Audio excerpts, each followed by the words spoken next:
এই পর্যন্ত আমরা যে রুগীগুলো পেয়েছি এর মধ্যে আপনার 70 থেকে 80 ভাগই ছিল হচ্ছে আপনার বার্নের পেশেন্ট।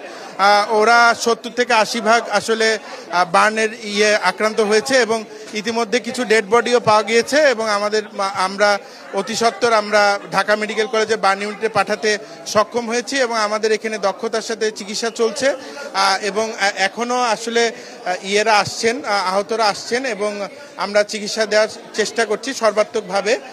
এবং আমাদের এটার সাথে আমরা যেটা করছি আসলে হাসপাতালের তরফ থেকে আমরা আমাদের অন্যান্য ডিপার্টমেন্টের ডাক্তারদেরকেও এখানে ইনভলভ করেছি এবং এটার সাথে আরও বিভিন্ন পেশাজীবী সংগঠন এবং আপনার বিভিন্ন স্বেচ্ছাসেবী সংগঠনরাও এগিয়ে আসছেন, যেরকম বিএনসিসি স্কাউটের মতো সংগঠনরা আসছেন এবং Ziaur Rahman foundation, doctor association of Bangladesh, ড্যাবের বিভিন্ন পর্যায়ের নেতৃবৃন্দরা এসেও এখানে সেবায় অংশগ্রহণ করছেন এবং আশা করা যায় যে আমরা এইটা থেকে মুক্তি পাবো।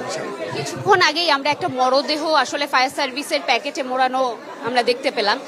এটি কি এই বিমান দুর্ঘটনারই কোনো নিহতের মরদেহ কিনা?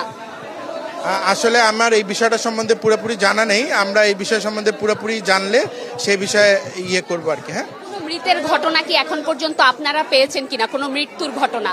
হ্যাঁ, মৃত্যুর ঘটনা ইতিমধ্যে আমাদের এখানে 2টা ডেড বডি আসছে এবং বিভিন্ন সূত্রে শোনা যাচ্ছে আসলে যেহেতু একটা ম্যাসাকার চলছে, আমরা ইতিমধ্যে শুনেছি যে 25 জনের মৃতদেহ পাওয়া গিয়েছে এবং এটা সম্বন্ধে এখন সঠিক আসলে সময় আসে নাই যে আমরা সংখ্যাটা আসলে কত, আমরা তথ্য সংগ্রহ করে আমরা আপনাদেরকে জানিয়ে দেব। এই হাসপাতালে 2 জনের মরদেহ ইতিমধ্যে 2 জনকে পেয়েছি। হ্যাঁ, কত বছর বয়সী কিংবা তাদের পরিবার পরিচয় নিশ্চিত করা গিয়েছে কি? একজনের 12 বছর বয়স এবং আরেকজনের 20 বছর। নিশ্চিত করা গিয়েছে তারা এসেছেন? এখনো আমরা একটু পরিস্থিতি স্বাভাবিক হলে আমরা আসলে সবকিছু মিলিয়ে আপনাদেরকে কথা বলার চেষ্টা করবো আর কি।